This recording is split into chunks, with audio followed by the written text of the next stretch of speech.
Sir नमस्ते. नमस्ते. आपलं पूर्ण नाव? श्रीकांत मनोहर राणे, राहणार जवळ अर्जुन तालुका पुरंदर जिल्हा पुणे, जेजुरी पासून एक 10 किलोमीटर. बरं. आता हे फिल्टर लावून किती वर्ष झाले तुम्हाला? 2-2.5 वर्ष झाली साहेब. 2-2.5 वर्ष झाले. हो. लावल्यापासून काय काय पिकं घेता तुम्ही?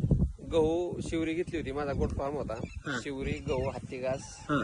ही 4 पिकं आपण घेतली. बरं. त्यात काय तुम्हाला फरक पडला मशीन लावायच्या आधी आणि नंतर मध्ये? मशीन लावायच्या अगोदर आम्ही मळ्यात राहतो. हा. ग्रामपंचायतीची पाईपलाईन फुटली तर 8-8 दिवस पाणी यायचं नाही. हा, हा. मग आम्ही त्यावेळेस हे पाणी वापरायचो. मशीन लावायच्या अगोदर जलदूतची जी मशीन आहे हा.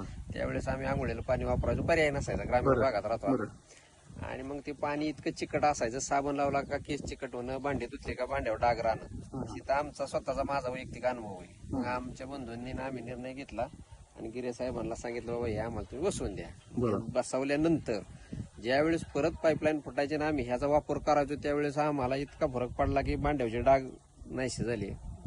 आंघोळ करताना आम्ही प्रॉपर पाणी वापरायला लागलो. कसलंही चिकट साबण लावल्यावर जे होत होतं पहिलं ते थांबलं. पहिला तो अनुभव. शेतीच्या बाबतीत सांगायचं म्हणलं तर विहिरीतलं शेवाळ मनानेच मोटर चालू केल्यानंतर, जी बंद केल्यानंतर हे जी पाईपलाईनचं पाणी मागं जायचं या प्रक्रिया केलेलं, त्यामुळे विहिरीतलं शेवाळ सुद्धा नाहीसं व्हायला लागलं, चकाचक तळ दिसायला लागला. दुसरा टप्पा. तिसरा टप्पा, पिकामध्ये जी पहिलं आम्ही पाट पाणी दिलं का त्याला मीठ फुटायचं, असंख्य प्रमाणात मीठ फुटायचं की काय तर मिठाची शेती करावं का असं वाटायचं. पण ती आता खूप कमी झाली, 25% 30% तरी कमी झाली.